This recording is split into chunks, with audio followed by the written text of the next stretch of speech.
दुर्घटनाओं में गई 88 लोगों की जान। रेड बेस्ट बसों को लेकर रिपोर्ट में हुए चौंकाने वाले खुलासे। मुंबई की प्रतिष्ठित रेड बेस्ट बसें जो लाखों लोगों को हर दिन उनकी मंजिल पर पहुंचाती हैं को लेकर बेहद चिंताजनक सच्चाई सामने आई है। पिछले 5 सालों में बेस्ट बसों से जुड़ी 834 दुर्घटनाओं में 88 लोगों की जान चली गई और सैकड़ों लोग घायल हो गए। ये आंकड़े सिर्फ नंबर नहीं बल्कि उन परिवारों की दर्दनाक कहानियां हैं जिन्होंने अपनों को खो दिया। और सवाल उठता है कि क्या मुआवजा पीड़ितों के दर्द को कम कर सकता है और क्या बेस्ट बसों की सुरक्षा में सुधार होगा। हर हादसा नए सवाल छोड़ता है। आइए जानते हैं मुंबई बेस्ट बसों से बढ़ते हादसों की चिंता।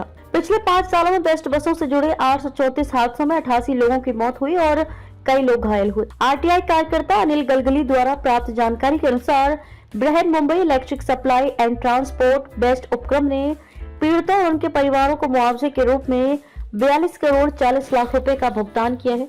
वरिष्ठ परिवहन अधिकारी एगल बेंजामिन द्वारा साझा किए गए डेटा इन दुर्घटनाओं के गंभीर प्रभावों पर प्रकाश डालते हैं और सड़क सुरक्षा और परिचालन जवाबदेही के बारे में चिंताएं पैदा करते हैं। 352 हादसों में शामिल थी बेस्ट बस। रिपोर्ट में सामने आई जानकारी आपको चौंका देगी। बताया गया कि 834 दुर्घटनाओं में से 352 में बेस्ट द्वारा संचालित बसें शामिल थीं, जिसके परिणाम स्वरूप 51 मौतें हुई। इस बीच बेस्ट की ओर से बसें चलाने वाले निजी ठेकेदारों के कारण 482 दुर्घटनाएं हुई और 37 मौतें हुई। 2022 और 23 और 2023 और 24 वर्ष विशेष रूप से घातक रही, जिनमें सबसे अधिक मौतें दर्ज की गईं 21। ये आंकड़े एक चिंताजनक प्रवृत्ति की ओर इशारा करते हैं जो यात्रियों और पैदल यात्रियों की सुरक्षा सुनिश्चित करने के लिए कड़े उपायों की आवश्यकता को रेखांकित करते हैं। 494 मामलों में दिया गया 42 करोड़ 40 लाख रुपए मुआवजा। पिछले 5 सालों में मृत्यु चोट के 494 मामलों में 42 करोड़ 40 लाख रुपए का मुआवजा दिया गया है। साल 2022 और 23 में 107 मामलों में 12 करोड़ 40 लाख रुपए का सबसे ज्यादा मुआवजा दिया गया। इसके बाद 2019 और 20 में 9 करोड़ 55 लाख रुपए, 2020 और 21 में 3 करोड़ 44 लाख रुपए, 2021 और 22 में 9 करोड़ 45 लाख रुपए और 2023 और 24 में 7 करोड़ 54 लाख रुपए दिए गए। हालांकि वित्तीय मुआवजा शोक संतप्त परिवारों को कुछ राहत दे सकता है, लेकिन ऐसी त्रासदियों से बचने के लिए निवारक उपायों के बारे में सवाल बने हुए हैं। लापरवाही को दूर करने के लिए बेस्ट प्रशासन ने अपने कर्मचारियों के खिलाफ अनुशासनात्मक कार्रवाई की है।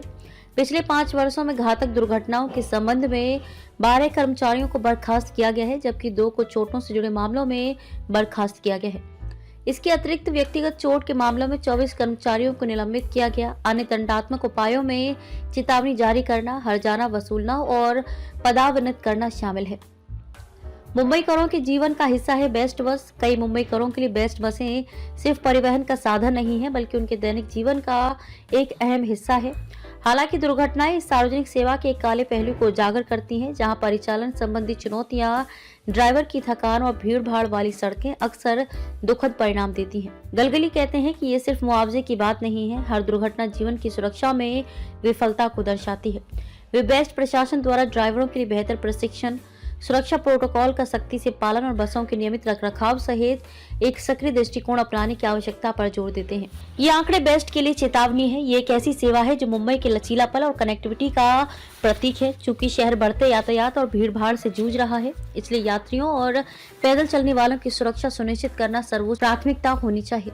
हालांकि वित्तीय मुआवजा एक जरूरी कदम है, लेकिन ये खोए हुए लोगों की भरपाई नहीं कर सकता या पीड़ितों द्वारा अनुभव किए गए आघात को कम नहीं कर सकता। अब इन मुद्दों को संबोधित करने और मुंबई की सड़कों को सभी के लिए सुरक्षित बनाने की दिशा में काम करने की जिम्मेदारी बेस्ट पर है। मुंबई करों को एक ऐसी परिवहन प्रणाली की जरूरत है जो उनकी सुरक्षा को उनकी कनेक्टिविटी जितनी ही प्राथमिकता दे। क्या बेस्ट इस चुनौती का सामना कर पाएगा, ये तो समय ही बताएगा।